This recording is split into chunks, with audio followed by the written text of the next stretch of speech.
numfashin shine mutum zai iya jan numfashi in ya ja to kafin ya dawo da shi sai ya wahala, ko kuma idan ya riga ya sake kafin ya sake ɗaukan wani numfashin sai ya wahala. Saboda haka a ƙarƙashin wannan, idan wannan alamomi guda hudu sun bayyana a jikin mutum, to a hakikanin gaskiya bai kamata mu rinka shiga gurinsa muna zuwa mu je mu gani mu ce wane ba shi da lafiya a tafi aje a ganshi wane ba shi da lafiya ba. A kamata yayi a kira hankalin mahukunta, su ne waye ma'aikatan kiwon lafiya, sai su zo su ɗauki wannan mutumin, saboda su ne suke da damar su je su kula da shi.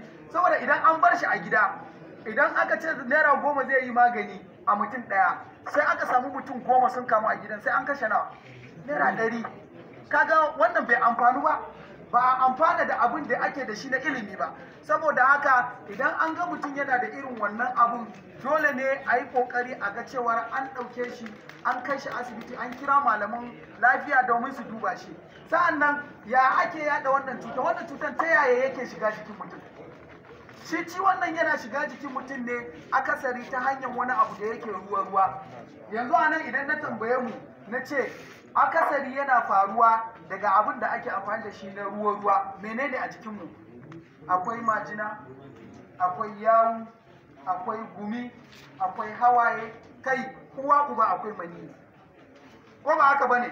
Saboda haka duk waɗannan abubuwan da kake kallo, daga su ne za ka iya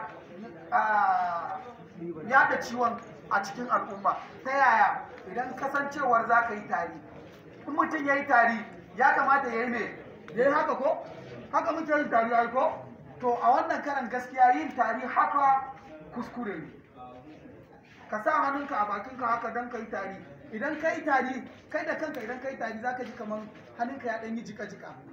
To idan akwai ciwon a hannunka, da zaran ka je ka gaisa da wani, shi ma ya ɗiba.